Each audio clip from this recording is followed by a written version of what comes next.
Welcome back to the Death Curse, the session 8, also entitled the Firefinger for some reason, with different punctuation at the end. At the end of last session, the group had managed to climb up about 100 or I think it was I think it 300, was 130. Was it 160, 300? 160 feet. Okay. 160 feet up off the ground inside of a stone. It's called the Firefinger if you've been watching. I mean, or if you know any. It's the fire. They're on the Firefinger. So they're outside. The wind's blowing. They just shot down 2 Terrafolk. There are about 3 other Terrafolk that are kind of flying about, but they don't seem to have spotted the group. As of right now, the group's positioning is One Eye is in the front. He has an immovable rod, which he has tied with a rope, the secure line. He's moving 5 feet, clicking the button, and securing it while everybody else catches up to him. And Azaka Stormfang, the guide, is at the back end of the rope, making sure that the pittons that are placed inside of the stone remain secure. Hugh Hackenstone is currently still tied to, but not on the back of, Rusk due to his inabilities or rather the problems he has with climbing due to the lack of one of his arms or hands rather. So at current, that's where you're at. One Eye, you're going to continue the process and move towards the ladder. Is that right? Yep, sounds like a good idea. Okay. I would like everybody in the group, with the exception of Azaka, because she's staying back, to go ahead and make a stealth check. 24. 3. A solid 8. Are there skill? Is there group still? Is that a 18. thing? Not today. 21. See, I was really impressed with myself because I read Andy's roll because we clicked at the same time.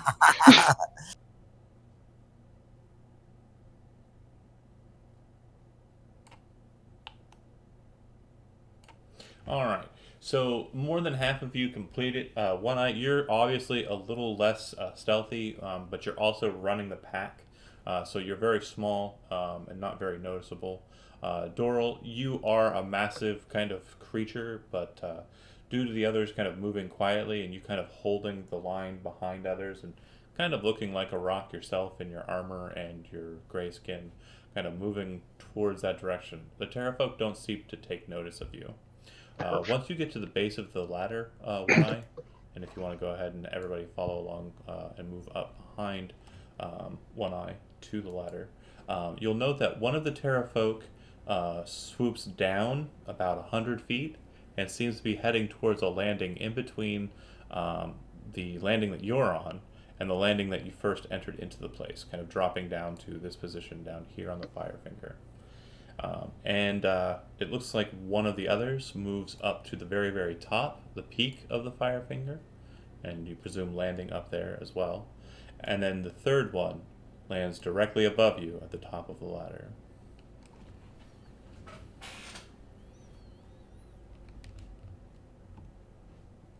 Based on the height you're looking at here, ladder-wise, it's definitely going to be a hard climb, especially with the wind that's buffeting around you. But you think that the wind will help you not be heard. Whether or not the creature looks down or not is the key issue.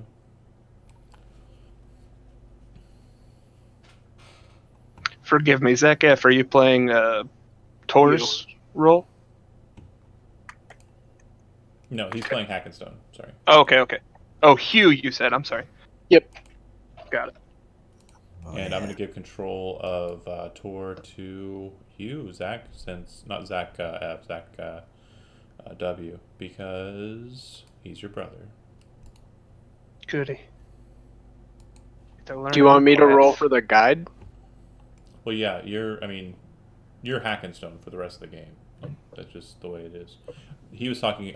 He was asking if you were playing Tor, which is Jeremy's other character, or Jeremy's Right, character. but I'm saying, do you want me to roll for the guide too? What do you mean? Like, play that character as Oh, well? no. I've got Azaka. It's fine.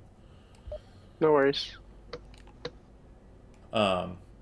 So as you guys come out, and Old One Eye, you have the option of deciding where you go from there. All right. So terrafolk that's like at the top of the ladder, is it like right at the edge, or is it like kind of like inside the cave, or like the little? So what you can see above you is it kind of forms like a natural kind of balcony, and basically it's sitting maybe 5 or so feet away from the ladder's top, and it's based on its head pointing. Like it's very easy to kind of tell what direction it's looking. It appears to be looking southwesterly, so kind of away from the ladder and kind of off in the distance. As you're kind of focusing in on it and thinking about where it might be looking, you presume that it's looking over to where the river is. Okay.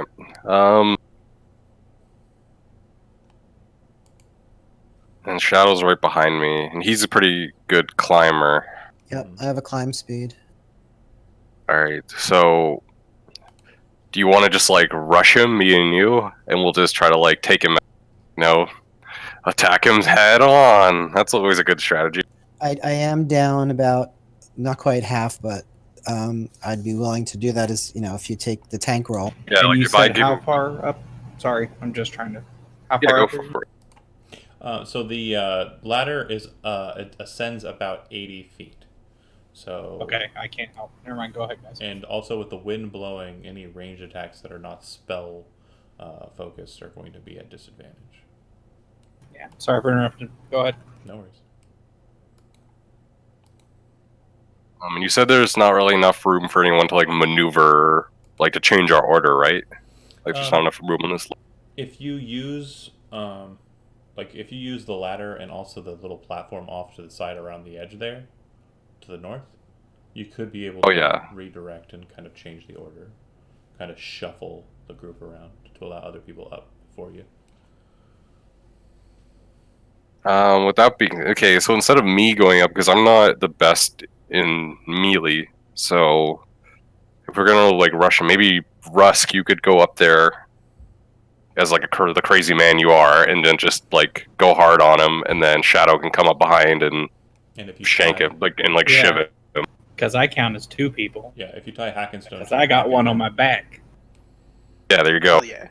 Let's go, Zach, buddy. just to kind of I'm give down. you a quick picture of who we're talking about. Steve is playing a old lizard folk ranger with one eye. That's why they call him One Eye. Rusk is a bright red lizard folk, very burly. You might mistake him for a dragonborn if you didn't focus on him. And he's the one carrying you. Shadow, you know Shadow from the past. Tor is a dragonborn paladin. It's played by Jeremy. Other Zach is playing Furbolg named Doral, who's a cleric, and he's wearing armor in this heat. And then Kevin is playing a sea elf blade singer who goes by the name Calder. And then, of course, Azaka, the other guide. But yeah, quick introductions, get those out of the way. One Eye, you're shifting and shuffling to allow for Russ to go up. And then Yeah, if I can put myself here, then that gives him access to the ladder, right? Mm-hmm. It also pulls the line a bit taut, so everybody should be moving forward, and Azaka will go ahead and pull out onto the ledge. Everybody should be in front of Azaka.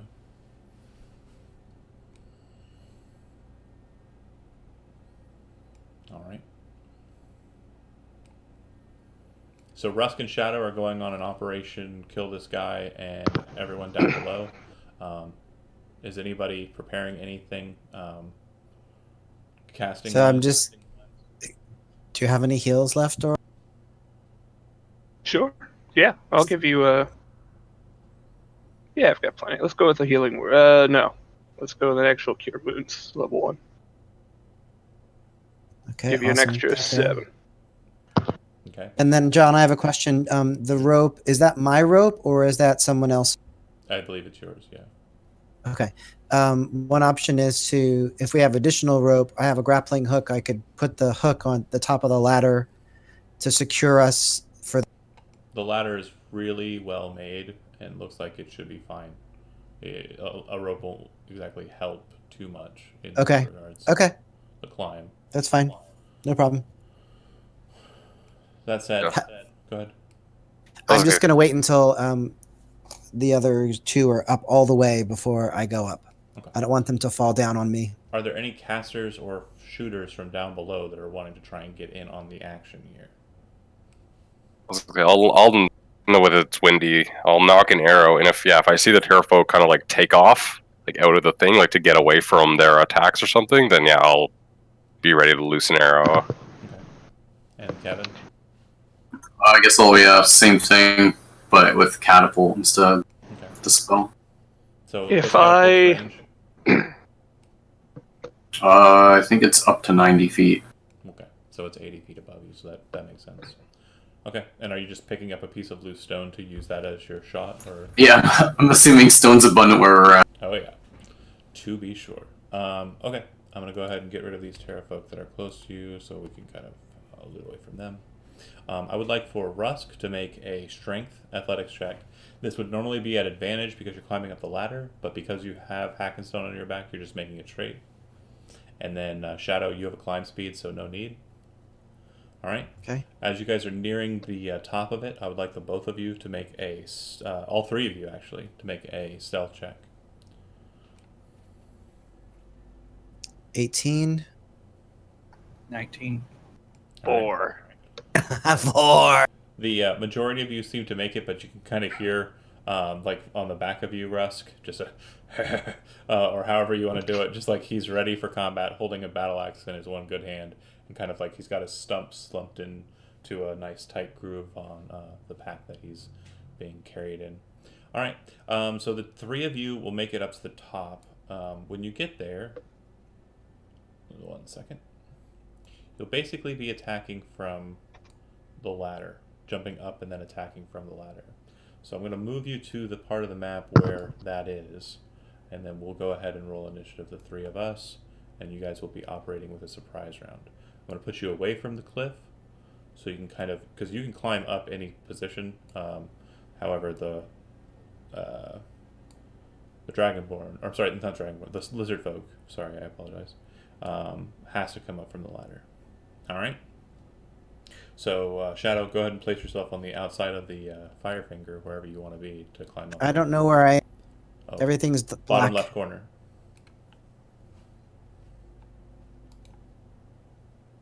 Oh, okay. So is the green the ledge? The green the ledge. What are you talking about? What? I'm standing right now. Is this? Oh, that's where, air. You're I'm out in. up That's in the air. air. The rock is that's the Firefinger. So you can be against the So wall. can I stand anywhere. here? Yeah, if you want to climb up from there, that's fine. Okay. I'm having a hard time seeing from here. I think that the weird dynamic relating. There we go. How about like that? Okay. So you're basically coming up on the other side of the ladder from where they're climbing. Got it. Not directly underneath the pterodon. Got it. Oh yeah. Or Terrafolk, rather. Okay, great. Go ahead and roll initiative.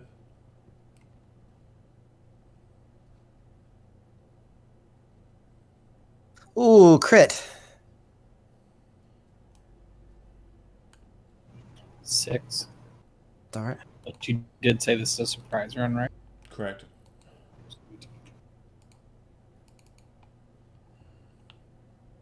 Wow, I didn't have to even rearrange it. You guys all rolled in order. Perfect. Okay, Shadow, you can get up to the top first. The Terrafolk is looking southwardly, so towards the bottom of the map. So he doesn't see me. Correct. He is currently not engaged. So if I go right here, then I have that's like regular 15 feet of move or 10 feet of movement. Okay, so you climb around to the top of the thing and kind of drop down behind him. Okay. Okay, and you'll have sneak attack if you'd like, and advantage. Yeah, I would like. I would like. 16 to hit. Hits. So that's 6 piercing plus. Oh, geez, 4 really? Okay, 4. Okay. Well, Go ahead. I was gonna ask. You were gonna say something. No, so that's what I've done. I was just lamenting the low rolls. Okay, we'll say because you had to climb around the outside and drop down, your movement has been reduced by 20 feet. So if you want to move at all, you can, but maybe going into the place might not be the wisest idea. Just a thought. Yeah. So 20. Can I climb back up? Yeah. Certainly, it will definitely turn the creature's attention in your way. But yeah. Well, I mean, I've already struck it, so I No, I assume understand. that it will. Yep.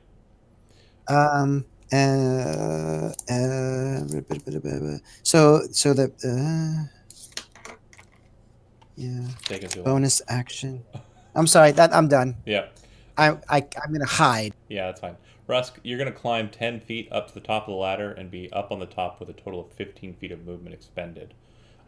But that's on your initiative. However, on Hackenstone's initiative, you are 10 feet below the creature in a bag on the back of a lizard folk. What would you like to do? Can I wait until after his initiative? You could ready an action to attack when he gets up there. That's also true. That's exactly what I'd like to do. All right, perfect. All right, Chris, you climb up to the top. And I presume you're Yes. attacking, right? Yep. Okay, so Zach, you readied your action to get up there when you did it. So he climbs up and kind of backs away from the creature with you kind of like on the back, and you just take a swing at it. Do you want Recklessly? Yes. Okay. An 8. It's a big whiff. You swing. Russ seems to move a little further than you wanted him to, as the cat kind of snaps out from underneath Russ's footfall and up back onto the rocks. Russ, you turn around and see the creature, slightly wounded, not bloody, just grazed. And what would you like to do? I don't know if you'll allow this or not, but I want to try to swing for more of the middle body to get his wings to hopefully make it to where he can't fly. But anyway, I'm just nice. Okay. That would be a 10. All right. So that's going to be a miss. Yeah, you swing, you miss. The creature's wings kind of like buff it out before you get the swing in, not cutting at the tendons or the flesh in between the fingers of the wing. It kind of lets out a noise. Can as- I expend an inspiration? Do you have one? Yes, sir. Yeah, you can spend inspiration. Roll damage. So he changed his 10 to a 9. 24. All right. So you kind of 9 damage. cut into the creature, cutting a little bit of the wing, kind of causing it to like, and then kind of pull its wings back up and at you. It is dumbfounded for this moment, but it seems that it's echoing, kind of goes into the place, and you hear a noise coming from inside. What the fuck? All right. So we're going to end the initiative there. At that moment, those of you that are below and were readying shots, if you wish to take them knowing that the ambush has not completely been successful, you can take those shots now. Like we have There's visual enough of the range. There's enough of the creature like over the edge that we can Yeah, get. he was kind of doing like the whole gargoyle thing, kind of leaning out over the balcony kind of deal. So when he turned around, he kind of backed away to the edge, and his feet are kind of like on the edge. So take your shots. Cool. All right. Okay, I think this is a safe. Oh, Oh yeah, it is. all right. So for this, just so you aren't super scared as to what's happening, I do roll my rolls out in the open, Zach, so you know. So an 11 misses. The piece of rock goes flying up and impales the right wing. You just see like this large hole of blood and mass just kind of shoot out the wing. It kind of turns back and is completely confused why the stone is flying up at it. And your shot, Steve?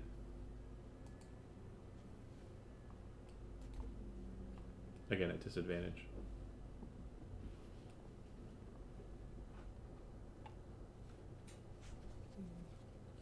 All right.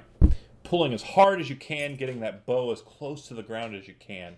You pull the arrow back in this cool new bow that you've got and loose it, and it goes straight up into the air, and you see it kind of wobble and like turn about on your path. But you accounted for that, and you watch as the arrow hits it dead in the back as it's turned facing inwards. Upon that hit, I would like for you to roll a D100. This is neat.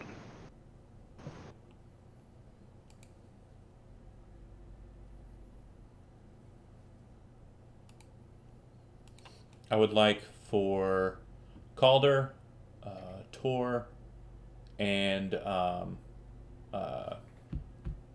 Doral to make a dexterity saving throw. Actually, strength saving throw. God. Strength or dexterity, your choice. 11? Okay. 11 for Doral. Okay. And for Tor. And for Tor, golly, he's got strength. 20. All right. This creature comes falling down just like a mass, and the wind kind of pushes it inwards to the stone.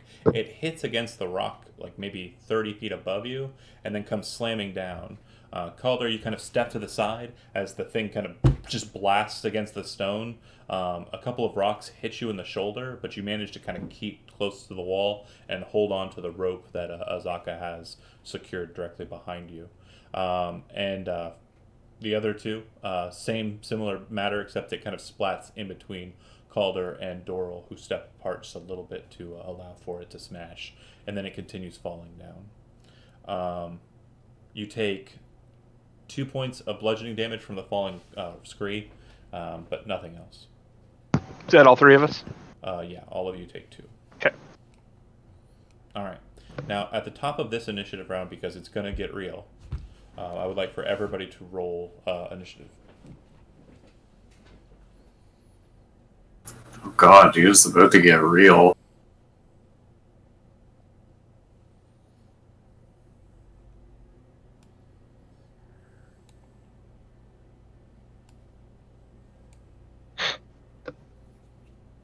Is that everybody? Hey, John. Yeah. When we're up there after we're done, can I have a bonus action to pull the knot to let him down? Yeah. It would most likely be a slip knot, so he'd just pull it out and he'd Yeah, come that's right fine. out. So Hackenstone sack, kind of your Hackenstone's handy dwarven sack just drops to the ground, and he kind of steps out of it. The sack's there for you to pick back up when needed. But if everybody's rolled initiative, the sounds of this coming from inside of the chamber that you're in the hallway for become a little bit stronger. The body continues descending down. One Eye, kind of thinking about it and being passively perceptive enough, will realize that the terrafolk that landed on the perch below will probably see that and might ascend up to combat you. One Eye, what would you like to do on your initiative? I'm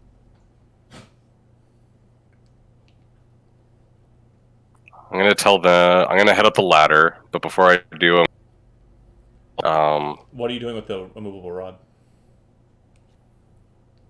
I'm just gonna leave it here for now. The last person can Got it. grab it and bring it up. But yeah, what was I gonna say? Sorry. Yeah, the one below us. Yeah, if it comes up, we might want to leave 2 or 3 people down here to deal with it, so we don't swarmed on the next level. But I'm gonna go up and help those guys up. All right. Like, make sure the cave's okay. Are you dashing up the ladder, like trying to move as quickly as you can? Yeah, because you said the ladder's 60 feet, It's 80 feet. 80 feet. Yeah, I'm gonna try to as much as I can in one go. So you'll move up a total of 30 feet because your speed is 30, right? Yeah. Yeah, your speed will be halved for climbing purposes unless you have a climb speed. And then I need you to make an athletics check with advantage. 15. Good. You managed to make it up 30 feet up the ladder. All right. Shadow, the sounds from inside of the cave are very strange. Definitely not as the ones that you've seen so far. A bit more either older or younger. You're not sure. And you're about 10 feet up the cliff face, or 15 feet up the cliff face, just above the ladder spot. Mm-hmm. I'll pop down. Okay. So it's about 15 feet of your movement. And okay. I'm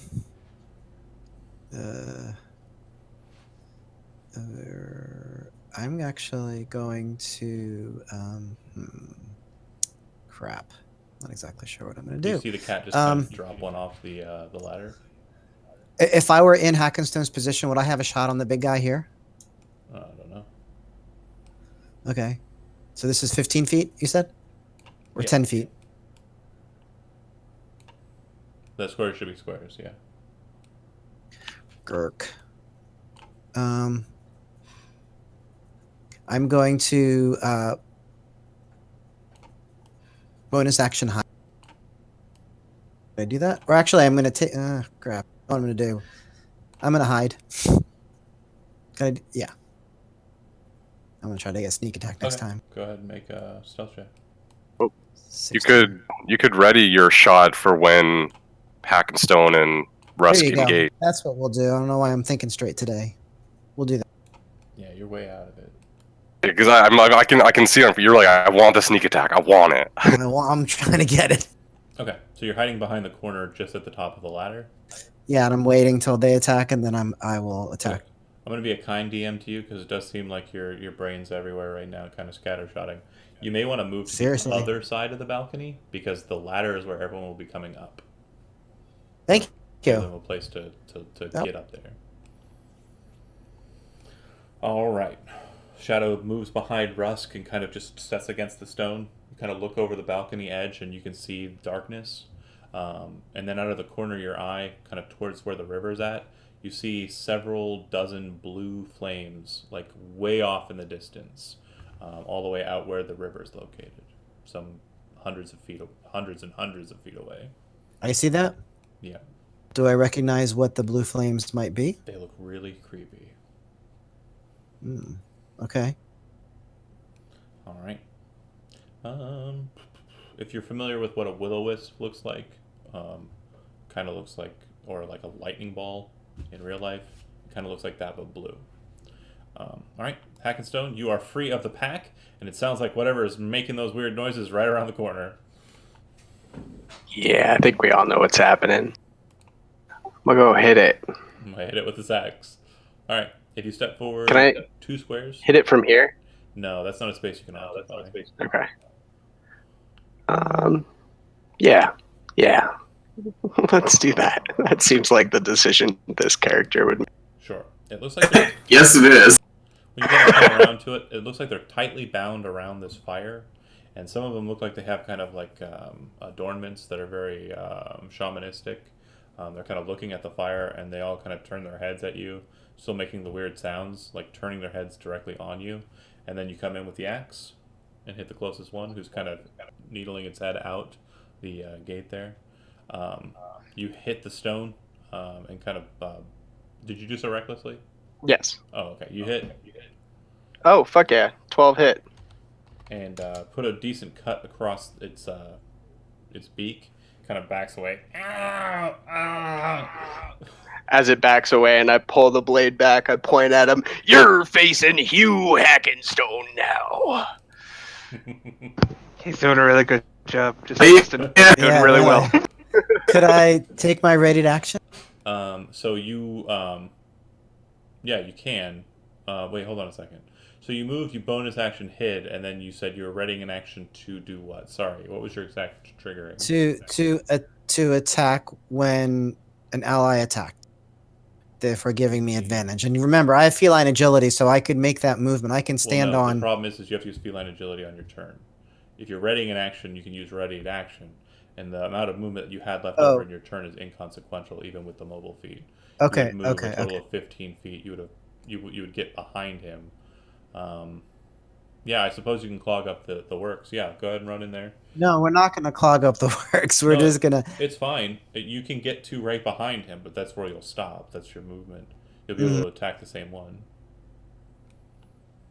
I'll be able to attack the same one. Yep. Okay. You'll be right behind him at the end of his turn. All right, make your attack. That'll hit. Damage. All right. He kind of like tries to like move forward, places his big wings kind of on the stone, kind of looking at you, bleeding out of his face. And Hackenstone, as you're watching it, you're not scared, but this rapier comes sliding into the eye and kind of pops out the other eye socket and lances out as Shadow just kind of steps in and kills that terrafolk. It now seems to be blocking the majority of the door. Oh, good.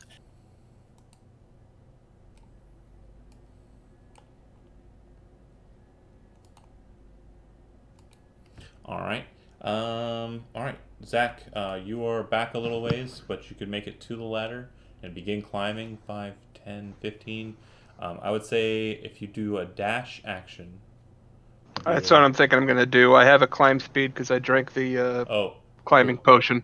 does that give you climb So speed? I'm That just gives you advantage on climbing checks. That's what I just searched, and it said I have a climb speed equal to my movement. If that's not correct, please tell me.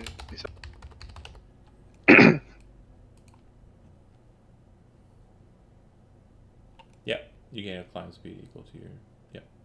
Okay. Well, knowing that I'll be able to bypass Tor and whoever's at the ladder there. Yeah, Correct. if you dash, you'll be able to make it up the ladder 45 feet because your speed's 30 and you're moving 15 feet to get to the ladder. Because you have a climb speed, as you're moving to that 30-foot mark where Old One Eye is, you kind of just reach off to the side, slam your fists into the rock, and just Nice. start climbing around him in a circle.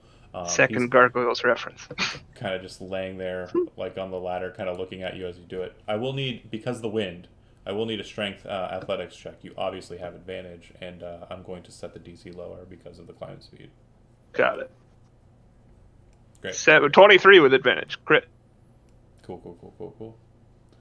All right, so Doral, you're 45 feet up the ladder, and One Eye 30. All right, Rusk, you're at the top there. It looks like there's a mass of Terrafolk meat kind of blocking the passageway. Yeah. I guess I'm going to move through back here. And, look, that opened up. As you come around the corner there, you see that there's Sure. a hole in the ceiling, similar to the hole in the ceiling on the first level. It also sounds like there's something right around the corner, and it's kind of like, hey, who's there? What's happening? Kind of whisper quiet, and it sounds like they're kind of moving against bindings. I'm going to quietly move up if I can. As you come around And the then- corner, you see a figure that appears to be humanoid with massive bird wings. The arms and the wings are all bound together with like this large amount of vine kind of wrapped around it, and tied neatly on its chest. It's got massively like orange and red plumage coming off the top of its head, and other than that, appears to be a birdman. He looks to you and he goes, "Oh, are you fighting the Terrafolk?" He says in common. Yes. We're here to help. I'm going to try and untie. Yep. It doesn't take you long as your action. You just pop the vine, and he kind of gets free. "Oh, do you have another weapon I can borrow? I'll help you." I'll give him a javelin. He takes it, says, "Finally, my revenge," and kind of like squats low and looks like he's prepared to get into the fight. All right, that's a good turn, Calder, and you kind of move back into the hallway, I presume, like you're heading back that way. Okay, Calder, you are up. How far can I get up this ladder? So you're going to be moving 5, 10, 15, 20, and your speed is 30, right? 30. So 10 feet, that'd be 5 feet up.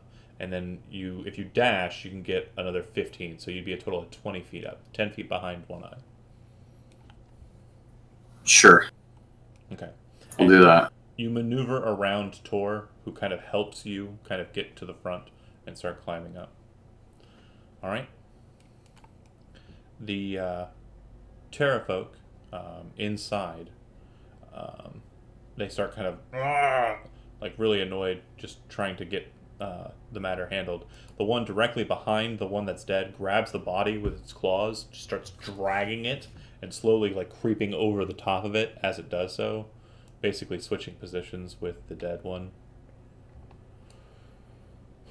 And the other two in the back are not too keen on this whole squeezing scenario. But this one is anchored, so it's going to try and attack. It seems that it's going to be biting at Hackastone and clawing out at Shadow. For its attacks, it will have disadvantage because it's in the squeezed position. Bite versus Hackastone misses. Claw versus Shadow hits. Oh yeah, that hits. And second claw misses. Right. Damage is 8 slashing damage from the claw. Okay. as this massive beak and talons just comes out of the thing. The other two are in the back, kind of just trying to get through and can't really because it's blocked.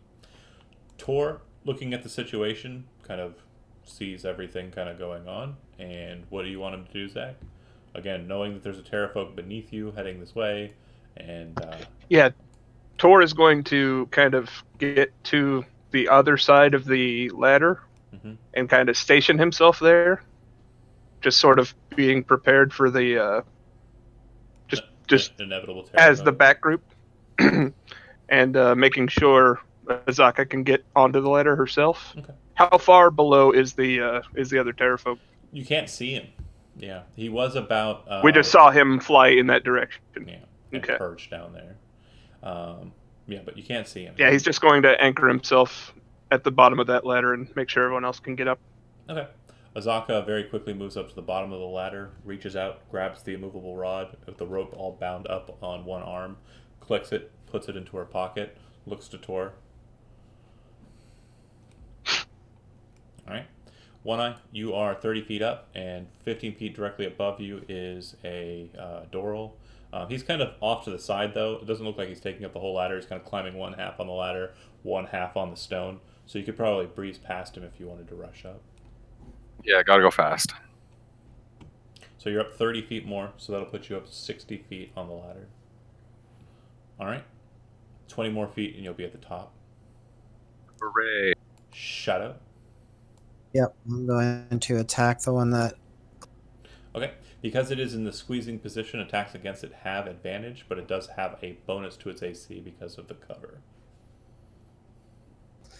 25 to hit. Yep. That'll work. And then 8. And then I'm going to use the off. 1 second.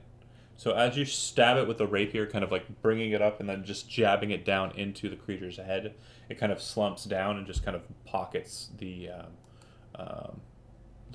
whole of its body kind of in the expanse way, blocking it off. You can see the eyes of the other two kind of looking out kind of eagerly, but also gingerly, like they're definitely Okay. afraid of what's happening here.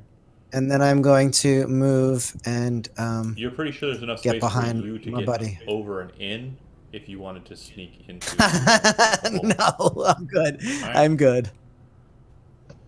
You know, Gotta give you the options. sure thing. Shadow's a timid cat.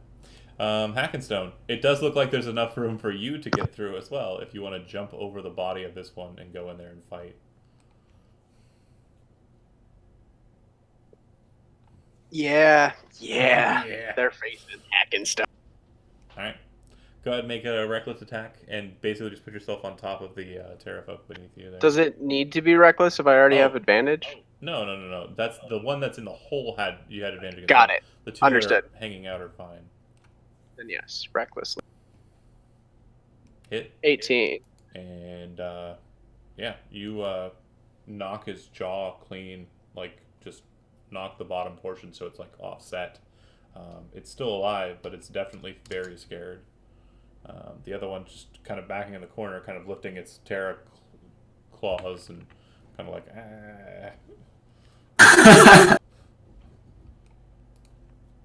All right, Doral, you're gonna boom up another 60 feet, right?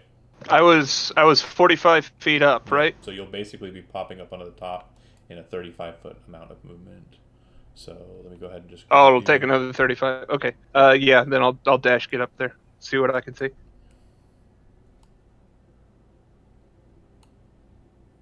Let's put you out in the middle of nowhere, and then. Yeah. So you'll be at this position here at 35 feet of movement.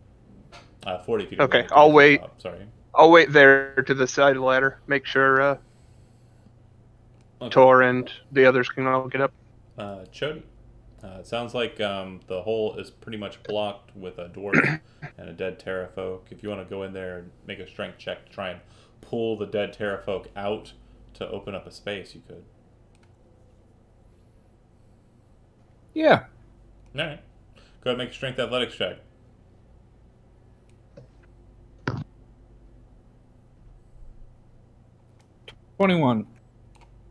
You basically just pull and like start stomping and pushing this dead Terrafolk's body. You can hear bones breaking underneath your foot weight, either because they're hollow bones or because this one is very old and fragile. Looking at it, it looks like it's kind of got like saggy eye, droopy parts, and it looks like it's like a elderly Terrafolk that you're basically just stomping into the stone, getting it out of the way.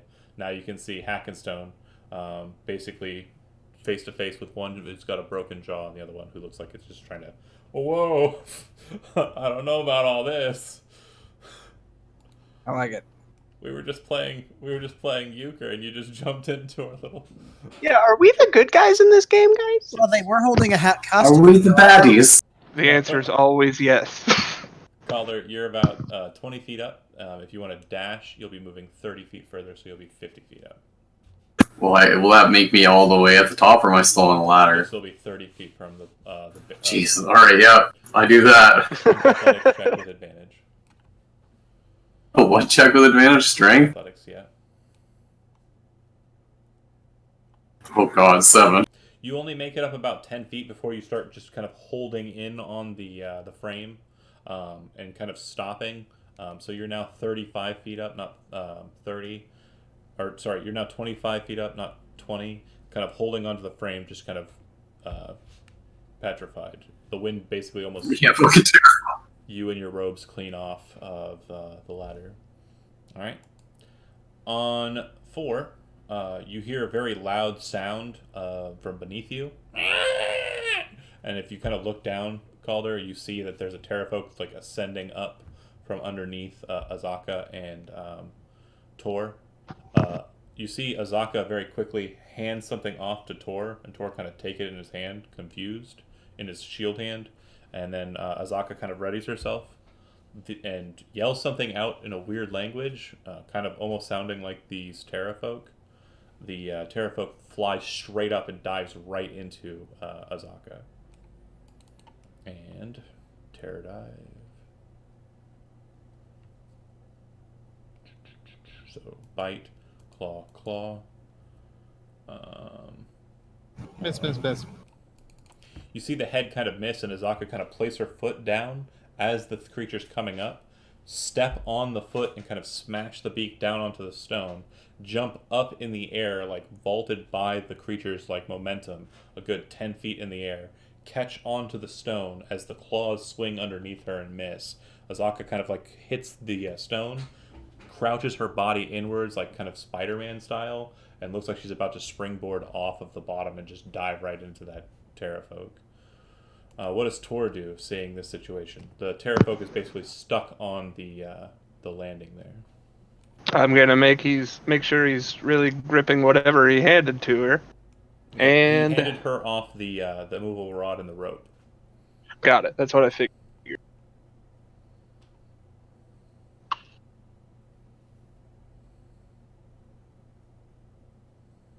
Golly, I guess. You know what? Tor's gonna cast Burning Hands, Okay. and he's gonna burn that guy All right. for 9 foot. Oh, that's terrible. So the Terrafolk gets engulfed in flame and kind of just starts flapping its wings very quickly. The wind very quickly dispels the flames, but the fire's brunt damage definitely does its work. It's now kind of slightly singed green skin, kind of patchy dark green in different areas from where it's burnt. Is the breath attack wouldn't be a bonus action by any means, would it? It is actually, I think. Hold on. It is. Use your action. Is it? Yeah. Sorry. It used to be in 4th edition. All good. All right. So, do you want to move up the ladder, or are you holding your position there? Oh, he's gonna stay with Azaka. Okay. On the lowest initiative, Azaka, having taken that position, moving everywhere, moving on after you, will dive from her position straight down onto the Terrafolk and claw at it. She seems to change shape as she does so, becoming more tiger-like as she comes down upon it. Neat.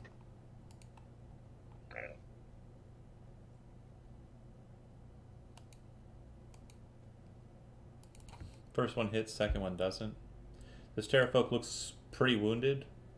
Azaka kind of lands on top of it and kind of holds there. All right. It goes to One Eye. Can I get to the top? Yeah, just. All right, I'm up. I'm up. And that was a dashing to do it. Let me go ahead and move you up there to the top. And I don't want to hear you complaining about not having done anything. The last fight, you shot all of the things. Oh no, I'm climbing the hell out of this ladder. No one can stop me. For sure. You actually make it to the top at 20 feet of movement, which would be 40 feet of your movement. You'd have had to have dashed. So you still have 10 feet of movement if you want to move inwards. Yeah, just to make a landing. Sure. You come into the hallway there, and you see Rusk basically just stomping a body out, and you hear probably mad laughing from Hackenstone inside of the campfire room. All right. Shadow. Yep. Count squares with dead Terrafolk in it as difficult terrain. Okay. So 5, 10, 15, 20, 25, 30, 35. I have the feline agility, which I could use. So that's 35 feet right there. Okay. 23 to hit. Hits. Plus 5, 16. Yeah, it dies in And the corner. Just falls down. Its beak kind of like spitting out blood. Yo, this cat keeps kill skill dealing. I know. And then I'm going to what step do. forward. That's 40 feet right there and occupy that space. Use the dagger. Okay. 15 to hit That'll work. for 6. So that's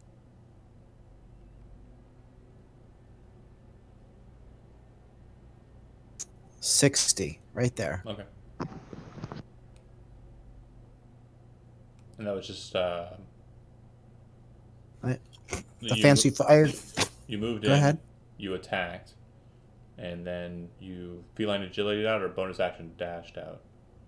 No, I use the Oh, you bonus action short sword. the swashbuckler figure feature Got to it. once I attack, I could move without risking opportunity attack. Got it. So I was able to use the bonus action for the offhand. And you feline agility to move 60 feet instead of your normal. Correct. Got it. Understood. Hackenstone. Just the one in the corner, man. I think we all know what's happening.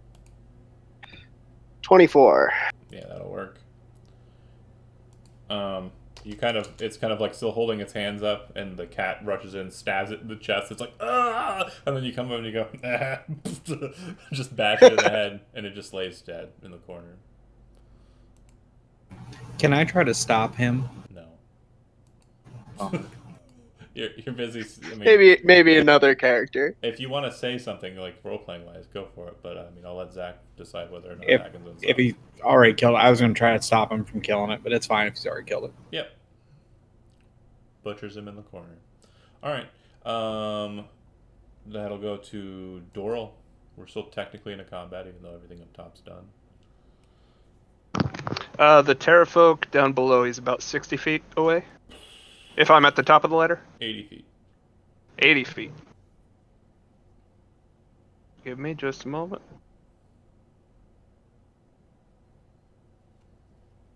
I don't think I have anything I can reach him. Climb down 20 feet, fire off a shot. I do like that idea. Why have that climb speed if you're not going to use it? Hey, damn it, you're right. Shit, other Zach. You're Holly! I don't think I have anything Holly! offense. Go ahead. You know what? Yeah, I got told and dead. I'm gonna climb back down 20 feet. Okay, you kind of slide down the side of the ladder and kind of hold onto the stone, making sure not to disrupt anybody. The ease that you take this at is making Calder even more annoyed at his position. I learned how to climb during this Tower. Fucking Dragonborn. Yeah, at the start of this, you like couldn't get up. You couldn't even start. And now you're like, I had 4 left feet, man. I couldn't start. Okay, roll damage for Toll the Dead. As it's a damaged creature. Good. D12. Mm-hmm. 4. Beat that. The creature takes the necrotic damage. Azaka's still perched on top of it. It seems to still be holding its position, kind of clung to the rock face. All right, Rusk. I'll climb the remaining 10 feet back upwards. Okay. Rusk. And actually, on your initiative as well, probably before you, the Aarakocra, the Birdman you just rescued, kind of comes out with the javelin, kind of looking around. Looks like you all have it in order. Amazing. There's more outside. If you want your revenge, go there. To be sure. I'm gonna hold until I see what's going on.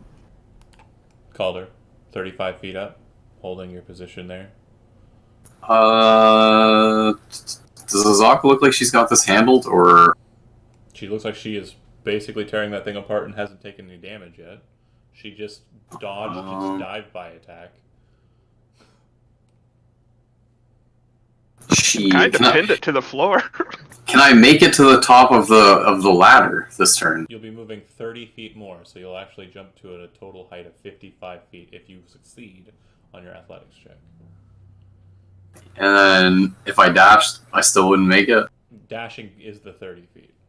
Oh shit! Just normal climbing with another action will be 15. You don't have a climb speed. I guess we're trying to climb. All right, give me that athletics check. Oh, crit. Yeah, you managed to make up the difference and actually kind of get a bit of confidence seeing Doral kind of moving about. You actually make up for lost distance on your last one. So you actually climb a total height of... you're now at a height of 60 feet. So 20 feet from the lip. One more dashing. We're doing things. Should be able to get to the top. All right.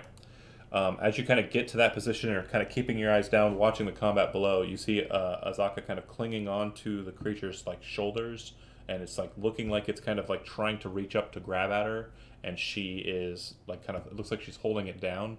Then you kind of see this strange look in the Terrafolk's face as it kind of starts turning its head backwards, and the whole creature and Azaka on top of it fall off of the Firefinger. Anybody have any reactions or anything? Yeah. Tor's gonna cast Featherfall on her. What's the range on Featherfall? Sorry, wrong character sheet. 60 This is feet, frustrating. 60 feet, yes. Yeah, you're within range. Okay. So you see the creature kind of throw Azaka off, and then Tor kind of reaches out, saying words in Draconic. Were-Tiger kind of stops and starts falling downwards, and you see her kind of shifting towards the stone as the Terrafolk starts flying straight down at a speed of 60 feet per round. And you see her kind of cling on to the outside surface of the Firefinger. Yeah, she does not fall all the way down. She falls down maybe 20 feet. All right. Tor, your initiative. Nice move, man. Terrafolk's about 60 Thanks. feet down. Glad you climbed down now. Oh, no. That was Jeremy's character that did that. Yeah. The Dragonborn I'm stole two down. guys. Yeah. That makes It's frustrating as hell. Tor is an Eldritch Knight wizard, so fuck yeah. with bright red armor. In Faerun. Oh wait, I'm sorry. Is it Tor's actual turn? Yeah, it's his actual turn. I apologize. No worries. How far did the Terrafolk fall? It flew down 60 feet. Flew down 60 feet. Mm-hmm. Well, can't have that.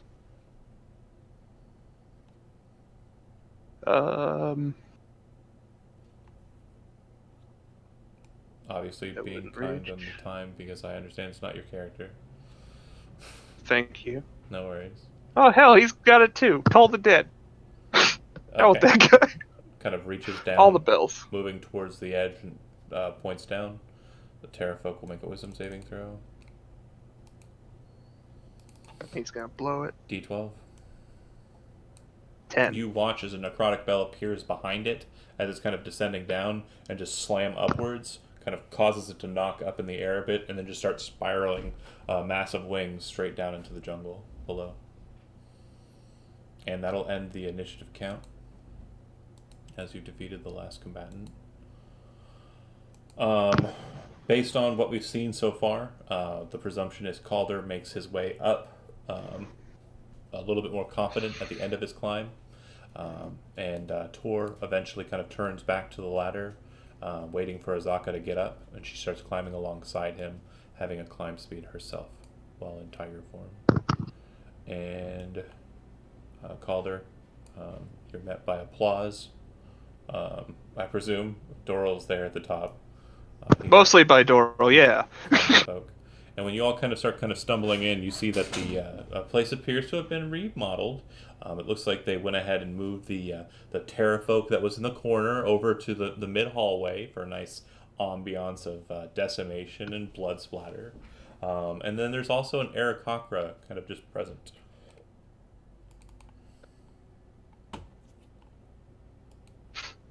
Did we make another new friend?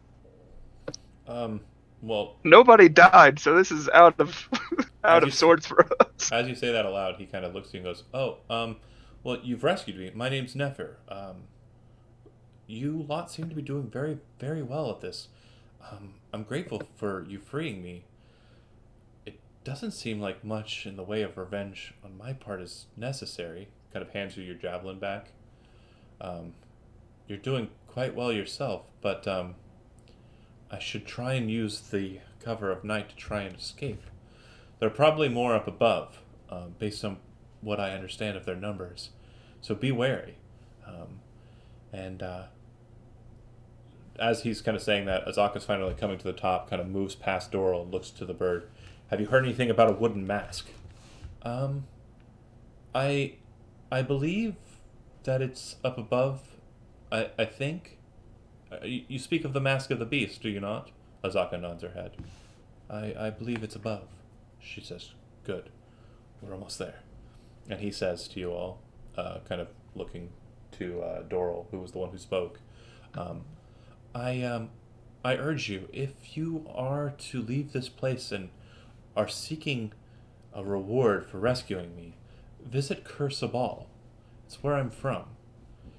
Petition Ashara to perform the Dance of the Seven Winds. It's a dance amongst our group, our tribes, that,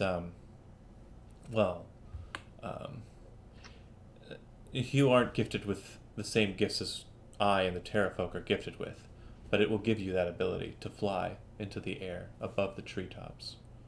If you come to Kursabal, I will spread the word of your heroism, and you'll be met with a hero's welcome. This was a how do you spell that?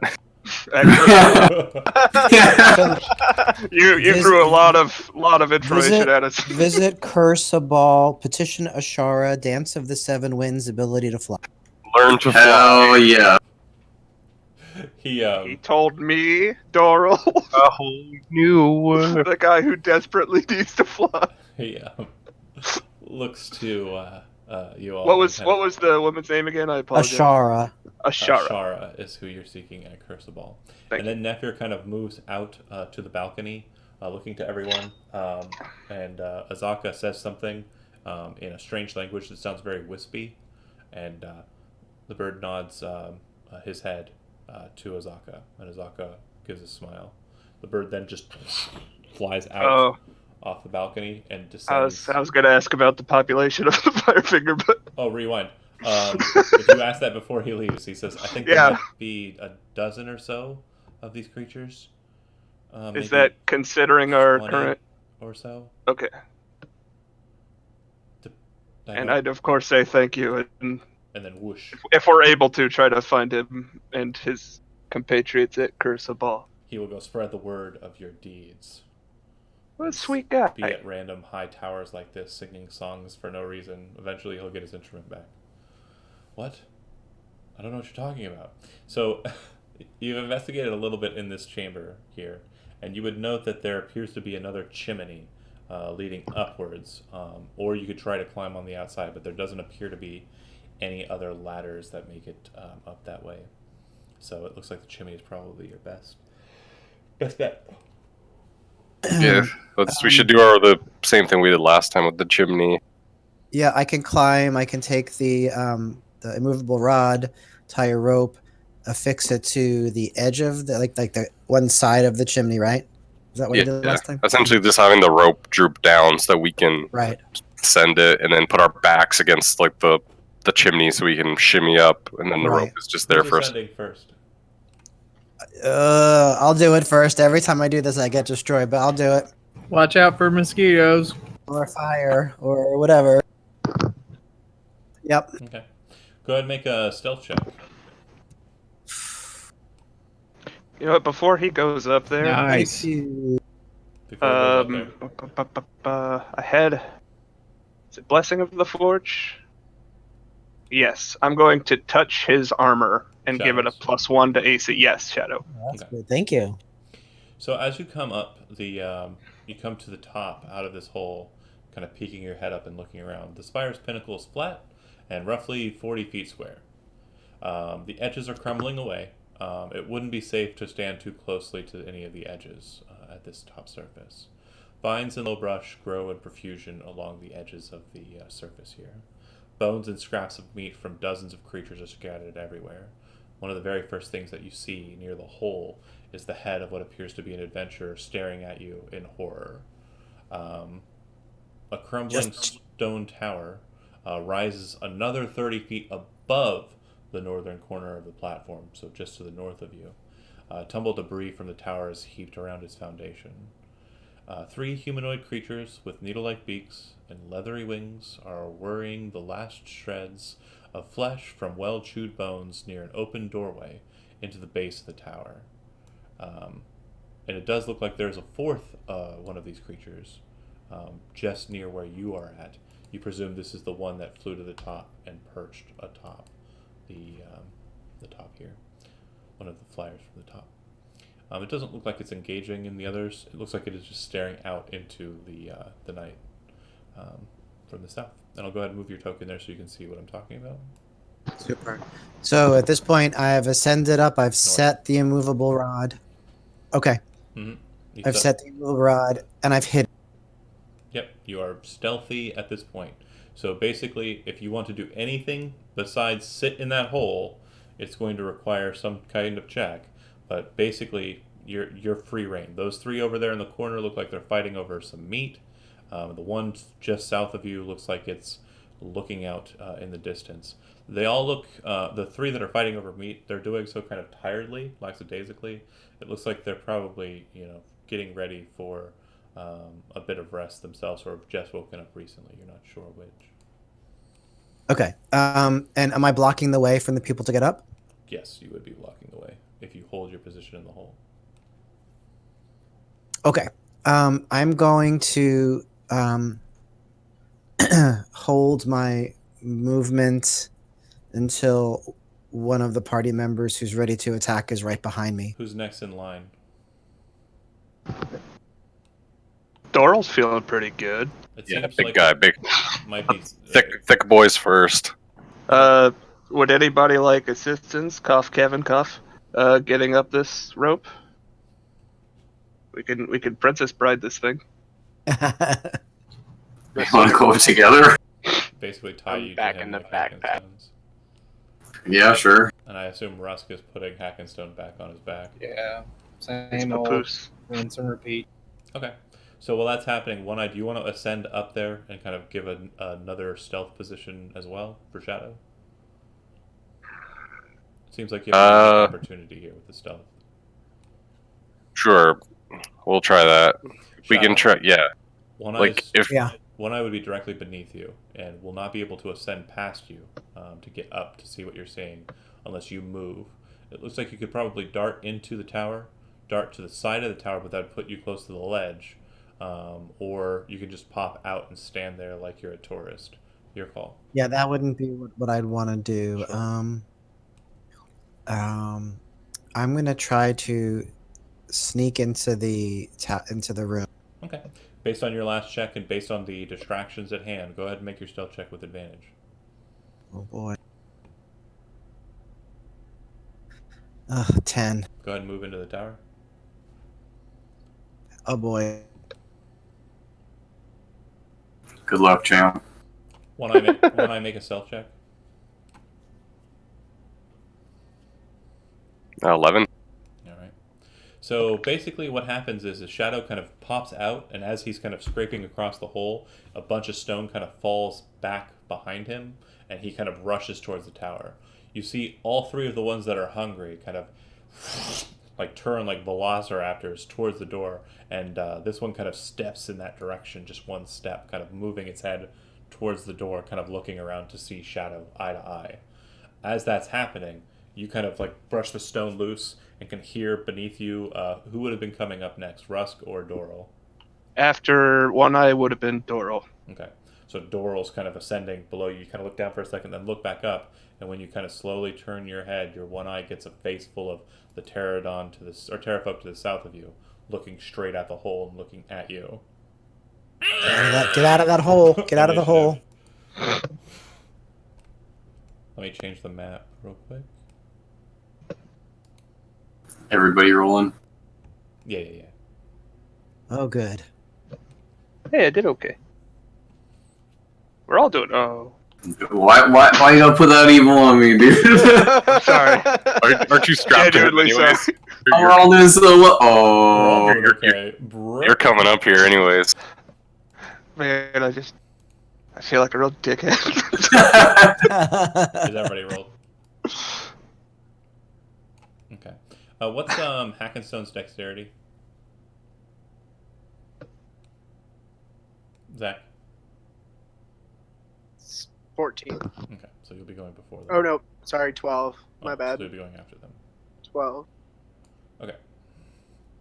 Then the initiative is correct. Alright, so on the highest initiative, once we get to I don't see Tor or. I forgot Tor, I'm Azaka. sorry. Okay, sorry. Azaka is on bottom of the initiative. She's holding up the back line. Got it. 13 for Tor.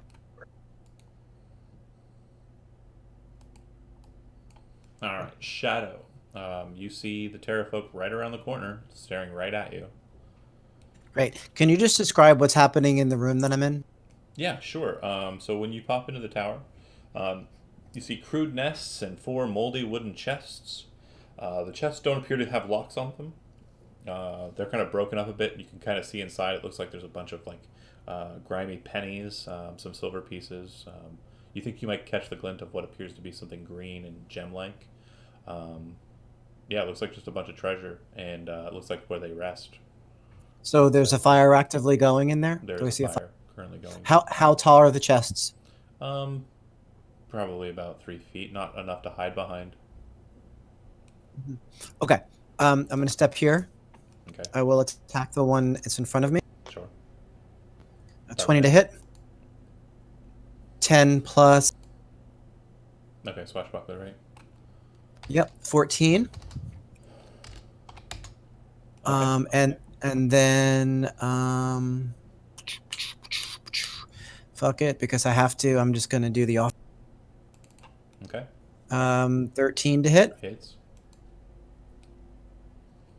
for 6, so for a total of 20 damage.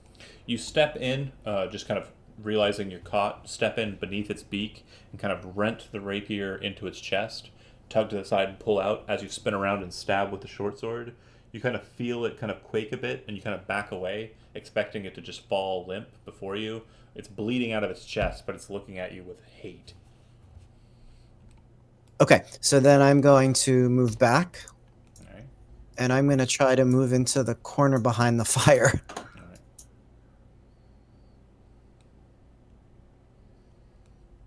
And that's it. Yep. All right.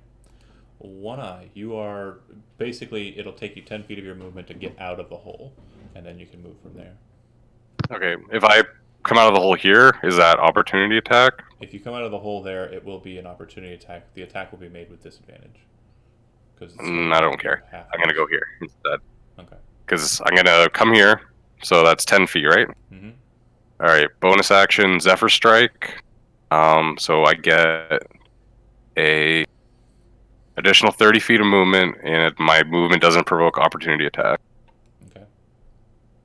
And yeah, and then I'm going to run here. Uh-huh. I'm gonna loose an arrow at this guy because Okay. Shadow already. He looks like he's bleeding out of the chest, apparently. Yeah. Critical hit. Damage. 9. Okay. And then rest of my movement. Oh, and plus the Zephyr Strike. So it'll be another. So 9 plus 12. Shadow, from inside, you hear this kind of as a blue kind of just zephyry kind of arrow snaps past the door frame, and then you hear as the Terraphobe just drops like a log. Yeah, and then as a free action, before I go, I'm just gonna yell out like down the hole, directed that way. Just get up here, and then rest my movement. This looks like a nice cozy place to hot gate. Yeah. Dash in here. Home. This is our new home. I live here now. All right. Hackenstone, you are in the back of Rusk, who is behind Doral. Is there anything you'd like to do? Ready in action or just hold? Nah, I'm just gonna ready in action and wait until my mount gets me into position. All right. The Terrafolk go. This one here, kind of a bit more cunning than the rest, kind of starts looking down the hole and stepping over it to do so. The starlight from above just becomes black for you, and you can see 2 stars kind of staring down, reflections of the Terrafolk's eyes. It looks like it's readying in action itself. The other 2 are going to...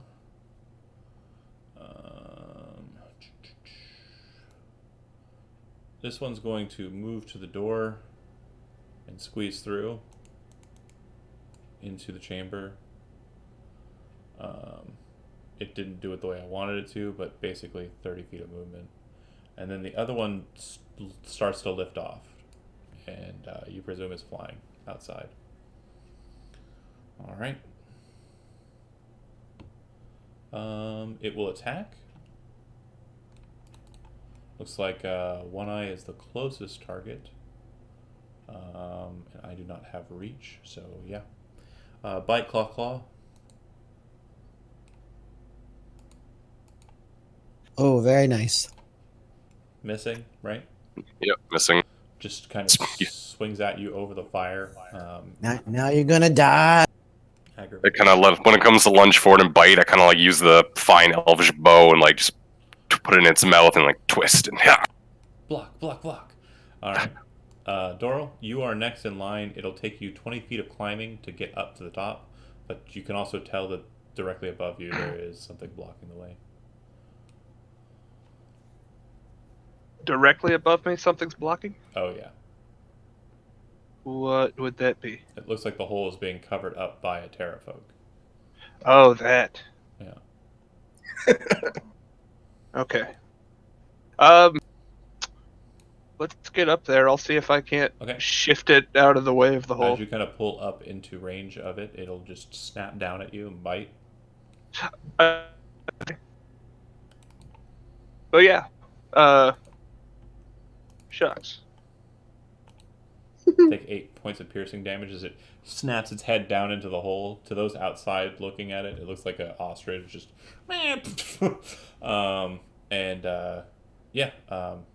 what would you like to... You've only moved 20 feet. You're now adjacent to it, but underneath it. Here, I'm going to pull you onto the other map. I'm also going to pull Calder onto the map as well. So the hole is the square that you're on. And Calder, you are actually still on Doral's back, but inside the hole. Make sense? And just move the map up to the north there. And then you are directly underneath it, and it is on top of the hole. You can try and shove it to push it off so you can get out. You can try and kill it, but it looks pretty fresh. Whatever you want That to would do. be an attractive idea. Shove would be an action, correct? That's right. You know what? I got Calder with me, and I believe we could set up a little combo here. I'm gonna cast Bane on him. Okay. Let's see. That you can Ooh, see. can I see anything else? I'm gonna say no. Okay, just him then. That's fine. All right. So charisma saving throw from him. He fails. So he has a minus D4 to his attack rolls, saving throws, until the spell ends. All right. Rusk, you Talk move about up Calder. behind Doral. You are 10 feet to the top of the hole. I'm going to go ahead and move you out onto the map. But again, you are directly beneath where Doral Square is by 5 feet.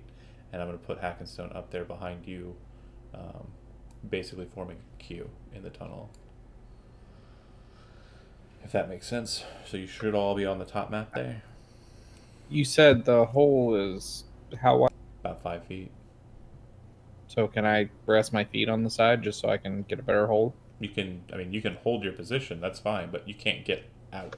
That's what I'm saying. I can't get out. I'm just trying to steady myself so that I can have something in case something falls or I have to brace. Is basically strength check is so low, and then you also have the rope with the movable rod holding it, so no problems. Okay.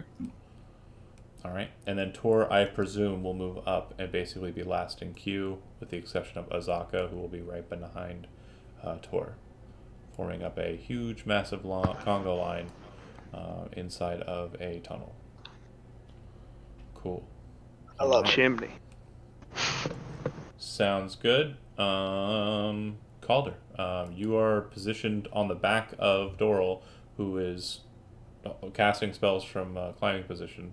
What would you like to do? Your position is also precarious, though. So. Yeah, I was gonna say, like, what can I do in the position I'm in? You can cast spells. If you make an attack roll of any kind, it'll be a disadvantage.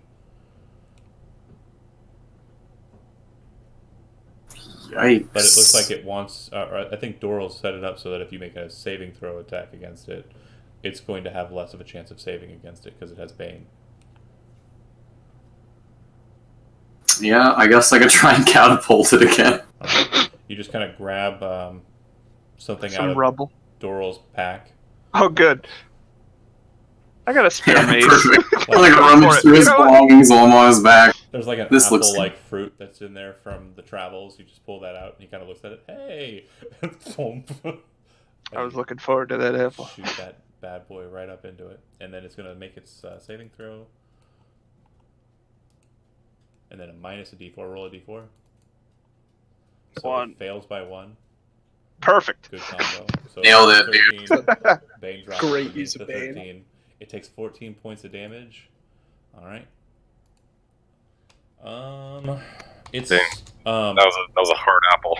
it's kind of bludgeoned. I was letting it ride. with the apple. The apple is kind of covered with like this caramelization of magical force energy that like is propelling it. So when it hits, it actually kind of detonates against him, and it just like applesauce starts raining down the chute. That's good. That's good. Shadow, you're up. You are in the box with the 1. Yeah, I'm gonna vault the chests nearby. I'm gonna quickly occupy the space where one eye is and one over, and I'll attack it. Okay, 21 that'll do. plus Sneak attack. 18 offhand. Give it to me. 8'll miss. An 8, and then I'll fall back into the same position I was in. Okay. Kind of looking at the situation differently, the Terrafolk starts kind of trying to reel its head around the fire to look at Shadow. One Eye. Yeah, get that guy. I'm just gonna move over here. Thanks. I'm gonna. Yeah, you already did some good damage to it. You know what? I'll try to go hard and finish it. I'll use my technique where I aim with my blind eye. You know, use the power of nature or something. Force. Use the force, Luke. Or nah, didn't work this time. All right. It goes to Hackenstone. So you are on the pouch still. That is below Yeah. the caboose. I'm gonna ready another action. Maybe my mount will make it up the ladder this time. Okay. It goes to the Terrafolk. You guys ready for some horror? No. The one directly inside of the chute with you. This tower is pretty tall. Goes up about 40 feet or so, and it jumps up into the air and just lifts straight up into this shell of a tower. Once it makes a height of about 30 feet, you can see that it's kind of ascending over you, and then it just dive bombs straight into Shadow. Oh. Remember, +1 AC. Hang in there. Yeah. Yeah, hang in there. Ah. All right. So bite attack. Miss. 23 will hit. Oh, it's advantage? Okay. Yeah, that and then hits. the claws will be at normal. So claw, Miss. Okay. So you'll take 8 points of piercing damage, and any target that's hit by a terror dive is frightened until the end of its next turn. Okay. It kind of backs away from you from the slamming, kind of holding the position over the fire. It seems to be kind of snaking around it, not stepping into it. I'm hurting pretty bad. That's fine. The Terrafolk that is over the hole. That's fine. I know it for you. Kind of looking down into the situation, kind of realizing, what's going on here, throws its beak down into the hole.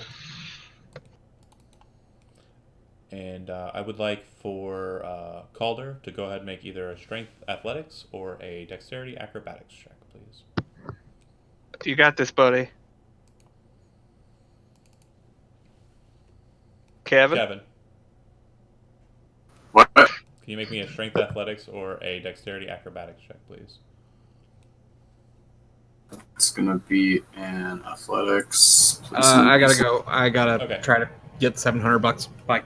Bye. $700. I got a 5. Why is he still on the camera, though? I don't know. Those are really abrupt. I gotta go. It was $700. Wouldn't you leave very quickly? I mean, Trying to get that money. Yeah, what the fuck? They just walk away. So what you realize is happening, Calder, the creature reaches down and doesn't so much try to bite you, but grapple you with its mouth and pull you up off of the back of the other creature. I'm assuming that the knot was tied in a similar fashion to Hackenstone's with a slip knot. So I would like for you to go ahead and, since you're the one who tied it, Doral, go ahead and make a dexterity check. Just flat dexterity. Yep, flat dexterity. 8. The rope unbinds as the weight is pulled away in this fashion, and the creature flies straight upwards.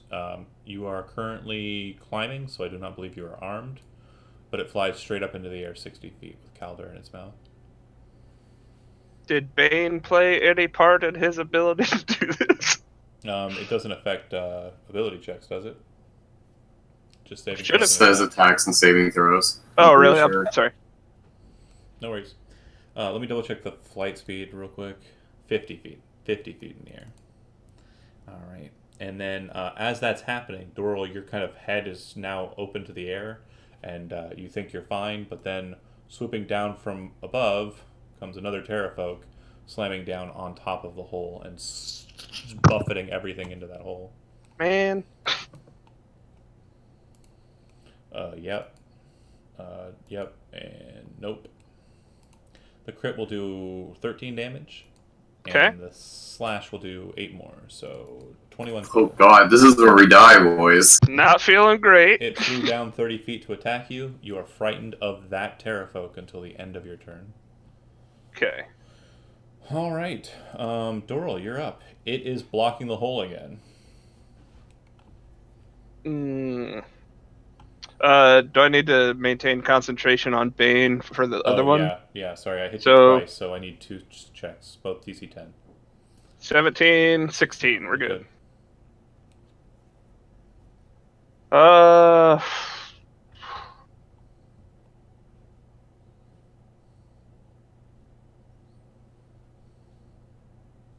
Am I able to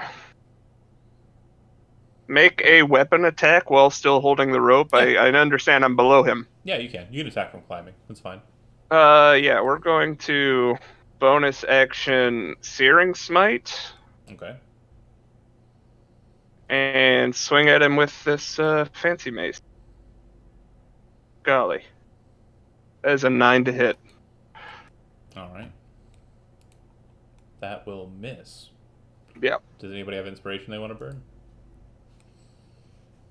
Pretty sure we don't. All right. So swing and a miss. All right. It'll go to.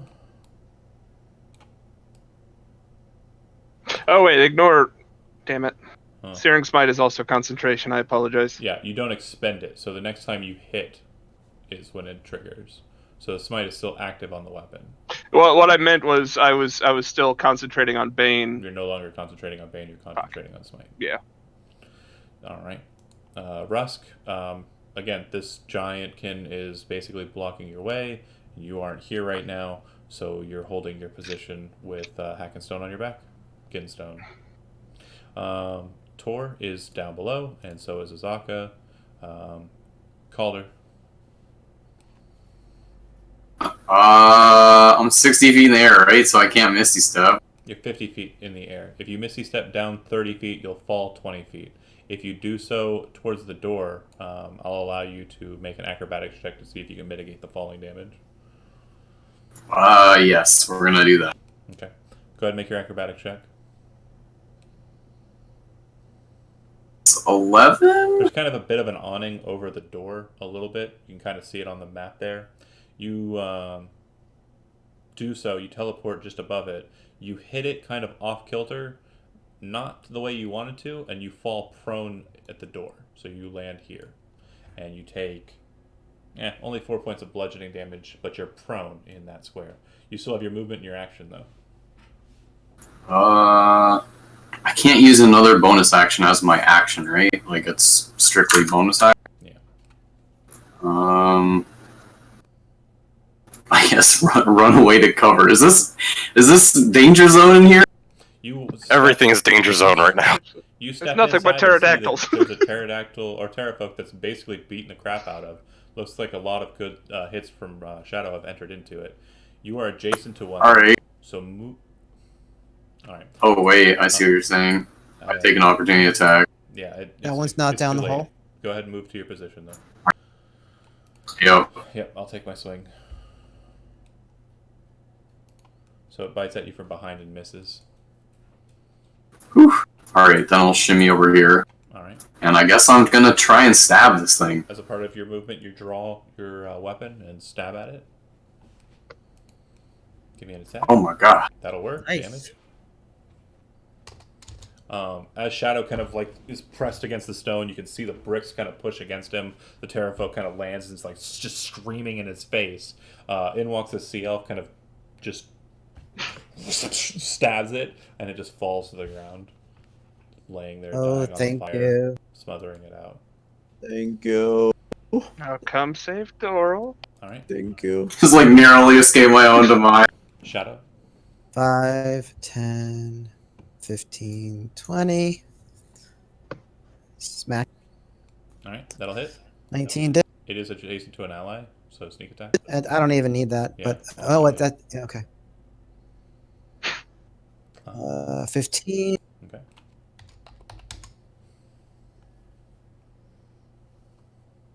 All right. 30. 30. What are you saying? 30. No, I was just doing my movement. Oh, okay. Gotcha. All right. You know what? I'm gonna retcon that, and I'm gonna use my dagger as well, because why not? Okay. Miss. Yeah, Same 8. thing. You move back to the corner. One eye. All You right. can hop Looks up like on this. top of this dead one, Oh yeah. Oh, perfect. Yeah. Get out of my way. and then use it as cover to shoot fire from. Hell yeah. That's when we're smoking. The other one's like flying up in the air. Yeah, it's 50 feet up. This Okay, one, so yeah, the we'll one go that for you're this about guy. to shoot at, though, looks a lot bigger than the others. Looks a lot bigger. Like he might be the. Like Is might he the be alpha? boss, yeah. How big of a drop are we talking from the top of the hole to the Bottom of the hole? bottom of the chimney? 60 feet. Shucks. That's the case. I'll use my bonus action to cast. I'll use my Slayer's Prey feature and designate him. He is the guy. He's the guy, and then I'll loose an arrow. Take the shot. 12 to hit. 12 will hit. Ooh.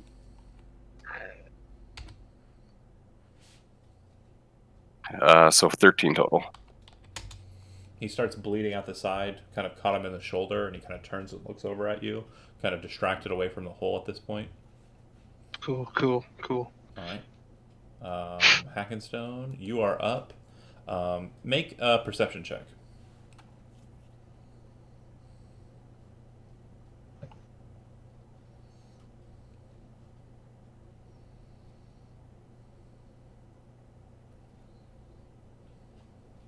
Just wisdom if you don't have a perception skill. It's a 12. You see a situation here that's kind of opened itself up opportunity-wise. There was an elf holding the basket of the giant above you. There's no longer an elf in that seat. You feel like if you reach up with your one hand and kind of lift yourself up, you can kind of straddle into that position and maybe act from that platform off the back of the giant. Yeah, let's do that. Okay. Once you're in that position, you can either attack the creature above you or try and shove it out of the way. Let's try and shove it out of the way. Make a strength contested. You can use reckless for this as well if you'd like. Fuck yeah. Strength athletics versus mine. 22. It's really good. Yeah, you back the fuck up. All right. So you're going to be pushing it straight back, and then you are going to appear on top of Doral's head, climbing up the giantkin, using him to rocket up into the thing, kind of bashing it with your chrome dome and like causing it to back out. You can basically move into any square adjacent to the hole at this point. Let's go there. Perfect. Right? Directly above you, the one that this one here is actually elevated. Got it. It's 50 feet up. And I'll go ahead and do that so it looks accurate. Okay. Perfect. On 18, the big one, kind of annoyed at this situation, kind of turns and looks at the dwarf. It's going to try and shove you back. So go ahead, and it's going to have advantage on its check against you, but you still have advantage on your check to contest. So go ahead and make a strength athletics check with advantage. 17 does not beat a 17. It kind of tries to push into you. And then make me a dexterity saving throw.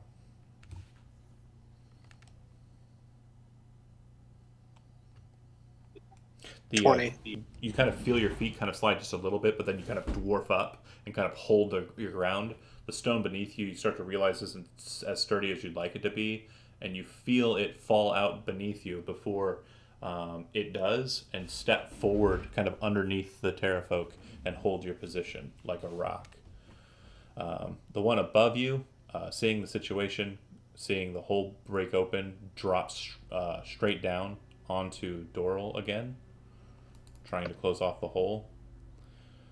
Bite, miss, and claw, and claw. Do any of those hit? Oh boy, no. Right. Just kind of starts, but you've seen this before and kind of defend yourself. All right, Zach, you're up. I am going to bonus action healing word myself for 4 points. Okay. And is he still covering the hole? This new one? This new one's covering the hole. I'm gonna smack him with the mace. Yeah. Crit. Go ahead and roll damage, and also Searing Smite. Yes. 4 plus 0. No, there's. I no don't way have you this can set do up 0 correctly. on crits. Roll a I D, don't have this set up correctly. I apologize. Or maces do D6, do they not? Yes. Okay, so Yeah, you rolled a 0 and a 0. Oh. You got no damage set up on that. I must not have had the. It's the special mace. Hold I on. forgot to change it up. Hold on. Sorry. Roll me 2d6. And then roll damage for Searing Smite. Got it. Ah, you villain. I'm trying to mess your stuff up. I'm going to your front page. Okay.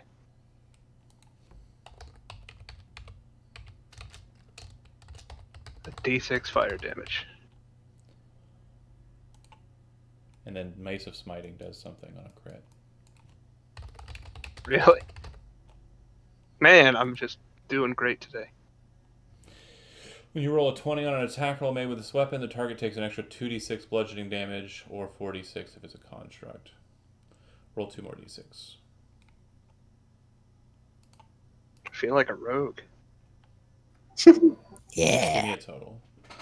Join the 8, club. 9, 15 total. All right. So, Hackenstone, you kind of hold your position, kind of push this big one back of it. You see the other one kind of slamming against the hole. Then you see this blinding burst of just energy just kind of dart out from its face as it kind of rears back. And you see the tip of the mace, Doral's mace, kind of pop out against its face. The thing's head explodes violently, like with a burst of just radiant energy, and the body goes slumping off the edge there, just falling off of the Firefinger, like several of its kin before it. Very dead. All right. Super. Do you have any movement, Doral? Can I, Climb out? Yes. snake? I don't want to climb out because I don't want this guy whooping on me again. You Can I climb out to sneak the back north. down the rope? No, because you're blocked off by everyone else who's trying to get Okay. out. Okay. Got it. All right, then I will just stay adjacent and get move around towards the behind door. this guy. Yeah. Okay. Here. All right. On Russ's turn, he's going to climb straight up, 20 or so feet, and get up there. He has no movement beyond that. That's it. And Tor is going to dash to get up as well, and is going to get out of the hole adjacent to the big one as well. And then Calder, just outside, is the only one remaining, it looks like. Does it look beat up? Real beat up, bleeding on all sorts of different wounds. We're just gonna try and come in and stab it then. Okay.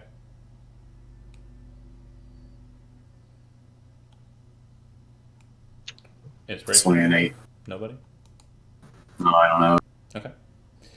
All right. It'll go to the bottom of the initiative. Azaka comes rearing up out of the hole. And she will take a... she'll go ahead with 2 claw attacks, being in Were-Tiger form. Alright. She kind of comes up to the top of the hole and then pounces upwards. It's still kind of fighting against Hackenstone.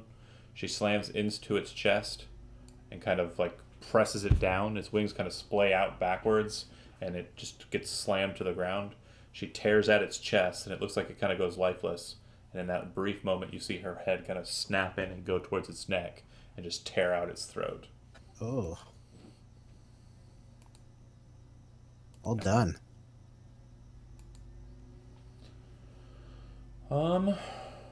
Combat's concluding as the last one's defeated. There are 3 of these Terrafolk still remaining. I'll go ahead and go from left to right and ask you what you're doing immediately after the combat concludes. Steve, you're in the room with Shadow as well. There are 3 chests that are kind of loosely kind of broken apart. Looks like hanging on the wall nearby is a wooden mask. Let's see. The wooden mask, it's kind of looks like it's in kind of the shape of a tiger. Looks very ornate. Looks like it's definitely of the same craftsmanship as most of the items you've seen of Chultan make. Very stylistically the same. Cool. I'll tell Shadow, check out the chests. I'm gonna give this to Azaka. We'll grab right. the map. All right, Andy, you move to the chests and kind of push them open. They look like they're kind of broken open anyways. You guesstimate there's probably a couple thousand or more copper pieces in here. Probably not worth the carrying. 700-ish silver pieces. Obviously, more counting is going to be required. Go ahead and make an investigation check. Okay. I rolled a 17. You very, very quickly hunt out 4 gemstones. They all appear to be emeralds, and you presume that based on their size, they're probably worth 50 gold pieces apiece. And apparently they have been lining the bottom of one of the chests with a spell scroll. The vellum kind of, you pull it out from underneath the copper pieces. It kind of get all of the greenish kind of patina that kind of rusted and slagged off of the copper pennies off of the vellum, and realize it appears to be some sort of spell scroll. Okay. The mask has already been taken up, and Azaka takes it from you, of course. Yeah. I'll give the scroll to Calder. Can I make any sense of it? Go ahead and make an Arcana check. Actually, I think this is probably a nature check. In that case, I'm gonna hand it off to Doral. Make a nature check. Yeah, I could just identify. Yeah, well, you can cast the Would scroll. that work? Like, you can read the scroll and kind of understand what it is. I guess, yeah, you'd be able to tell what it is. It appears to be a commune with nature scroll, which is a divine ritual, or a divination ritual. The classes that normally cast the spell are Druid and Ranger, but with the spell scroll, you can attempt to cast it even though you don't happen to be those classes. I mean, I guess I keep it. I can't write it in my spell book or anything like that, right? It's Right. impossible. Impossible. Yeah, I guess I'll hold it. Zach, you can already do all that stuff on your own, no? Yeah, I can talk to animals pretty well. Yeah. We're tight. They're cool. Let's see. All right. Okay, so she takes the mask, kind of looks it over, places it over her face for a moment, kind of breathes a sigh of relief, and then sets it into her bag. More than anything, I wish to return back to Port Nyanzaru and tell the others of my family about this, but I've sworn myself to guide you for a full tour. I am yours and I am your servant until then. I've waited this long for this moment. I can wait for that moment as well. She nods her head.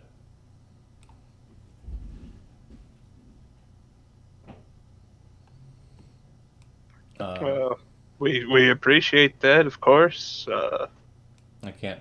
There are not words enough to express how much I appreciate this moment and what you've done for me and my family. A deal's a deal. Of course. We're kind of looking over the Terra folk. They're not wearing anything. They're not carrying any weapons, are they? They have javelins, kind of in small quivers, and it looks like they're kind of, kind of set to their sides there. Other than that, no. The leader I'm gonna start rolling them off the cliff. Sure. The leader appears to be wearing an amulet. I'll take a look at that. Ooh. Sure. If need be, give it an identify. It doesn't look like it's magical. It looks like it's just really neat. Probably taken from some other tribe. It looks like it has several frog motifs kind of about it. There are 2 orange kind of citrine stones to the side and 1 big green, like emerald cut emerald set in its center. It looks like it's probably worth 150 gold pieces itself. Offer it to Azaka first. They were her enemy. That's not my people's artifacts. I don't know who that belongs to. Pass it off to Andy. Shadow. I'll put it in the I'm putting stuff in the treasury, so it's an amulet worth 150. With frog Okay. motifs. Okay. I'll kind of look to the 2 guides. Do you think it's safe to make a rest here? I suppose. says Azaka. Would anyone be opposed to that? Yeah, maybe kinda- back inside one of the caves and not out in the open. There's like a nice room over here. Yeah. I guess, yeah, that works. Yeah, after a fashion, shoving the bodies off of the Firefinger down into the jungle, I'll do it too. and kind of cleaning out the nests portion, making it a little bit more tidy. It definitely makes for a cleaned up space.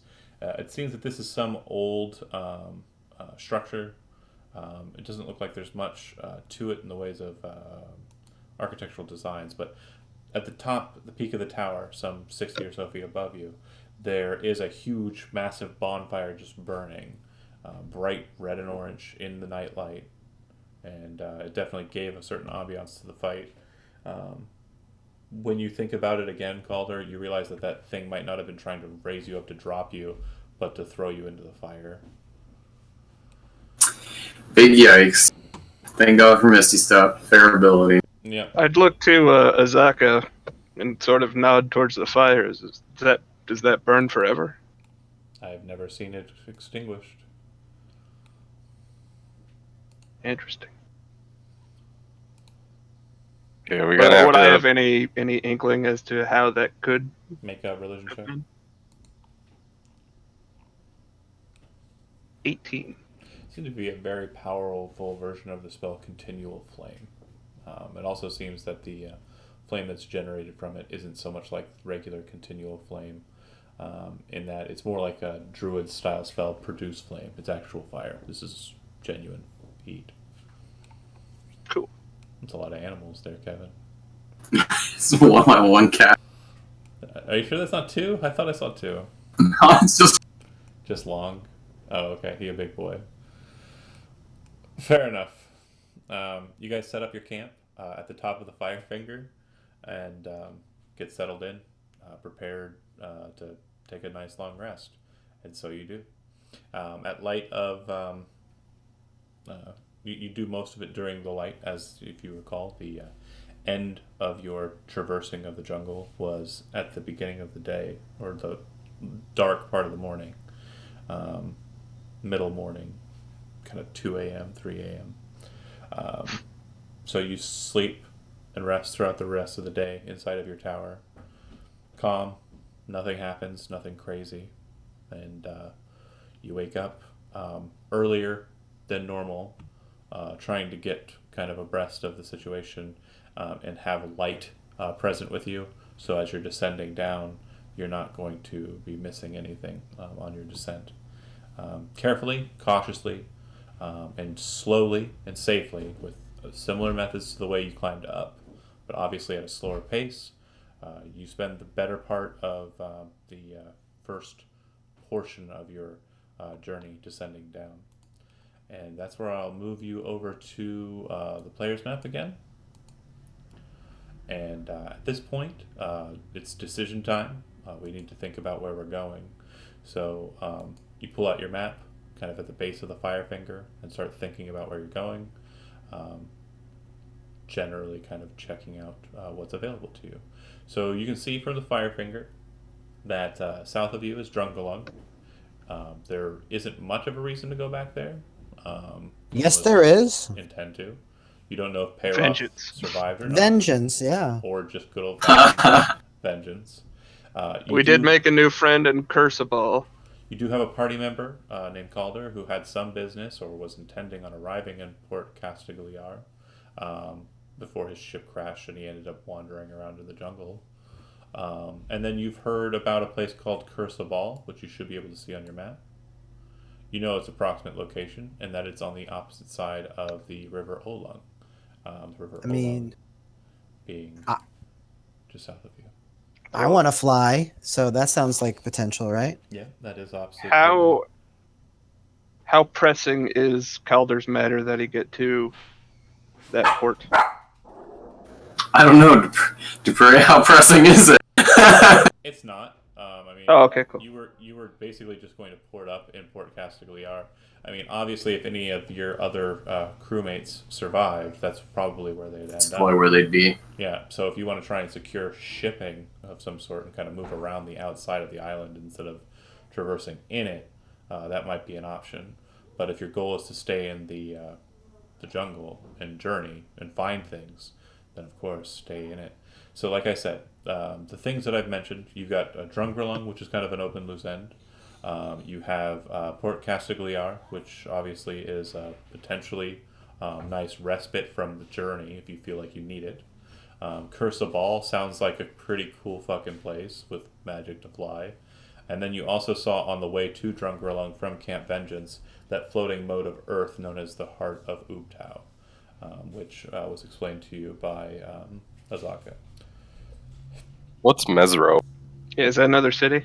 I don't think you've heard of Mesro. It's just marked Oh, on the sorry. map. No worries. It's on the map. Does Azaka or Hackenstone know like what it is if we show it to them on the map? Let's see. I was gonna ask if Steve didn't. Mesro.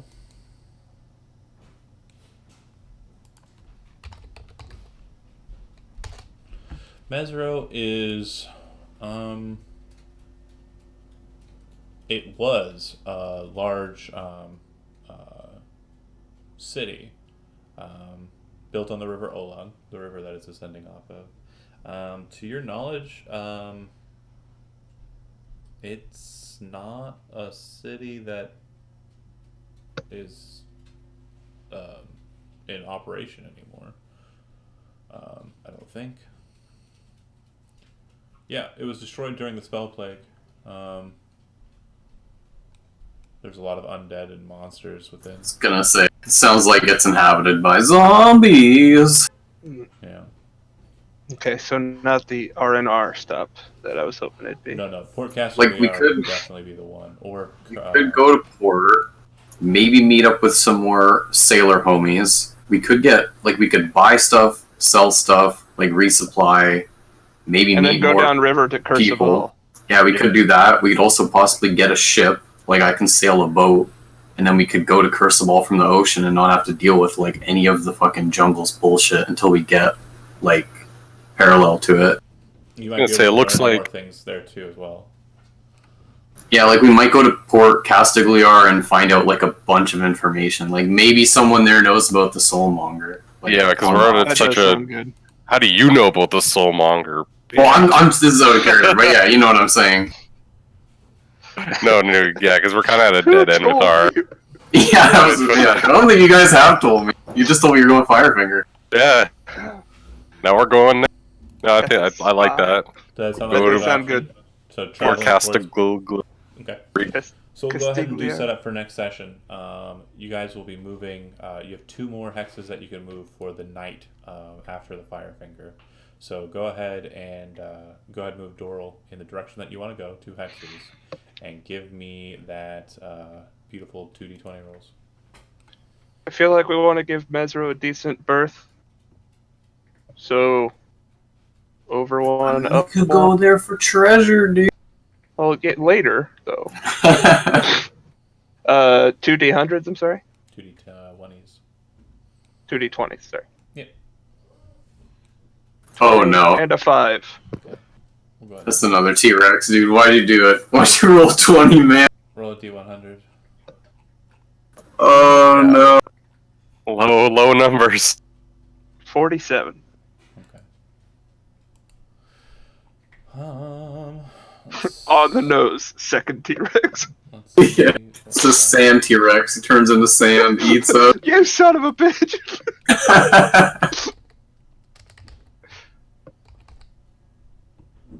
Bear with me here. Sorry. No, take your time. This is a good session. Just flipping through pages like, all the deadly monsters. 47. Doral is down to 2 health, yes.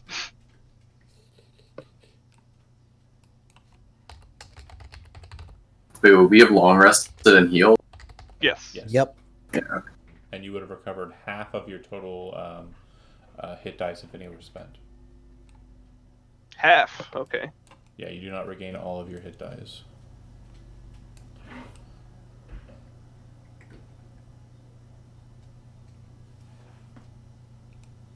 Wait, I'm sorry. A full rest isn't a full heal? It's a full heal, but you do not recover all of your hit dice. You only Got it. recover half Okay, I of your didn't hit use dice. any. Yeah. Okay, sorry.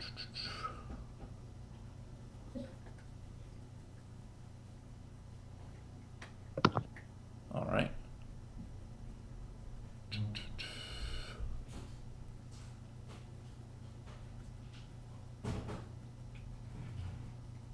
Let's see.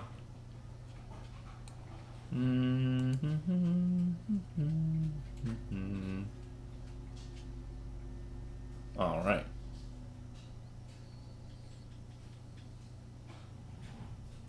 Interesting. Okay, so as you guys are moving through the jungle and kind of just traveling at night, you see some torchlight up ahead. Definitely looks like folks moving in formation. As you kind of try and kind of gather up as to see what they are, I would like the entire party to go ahead and just make a stealth check. 21. 13. 14. Tor and Rusk. I can do Rusk, I think. Oh, Tor, sorry.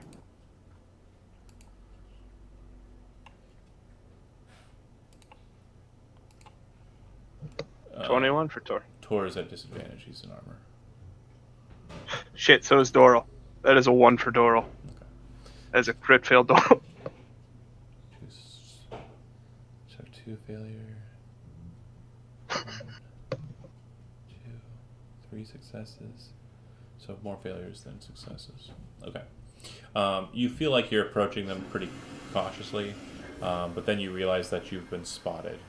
You hear the voice of one of them yell out, "Halt! By order of the Flaming Fists!" And they start to approach. It looks like there is quite a lot of them, more than you initially thought. Looks like they're led by a knight in what appears to be mithril-looking armor. Looks like there is some sort of priest kind of behind him, a guide, not unlike the one that's traveling with you, and about 12 guards kind of traveling. They also appear to be accompanied by beasts of burden, but they are Dionysuses, so kind of like the velociraptors, that appear to be kind of carrying a bit of weight pack animals.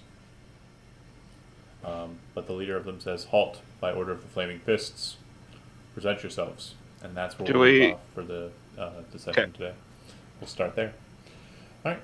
Thanks for watching if you were watching, and have a good one. Bye.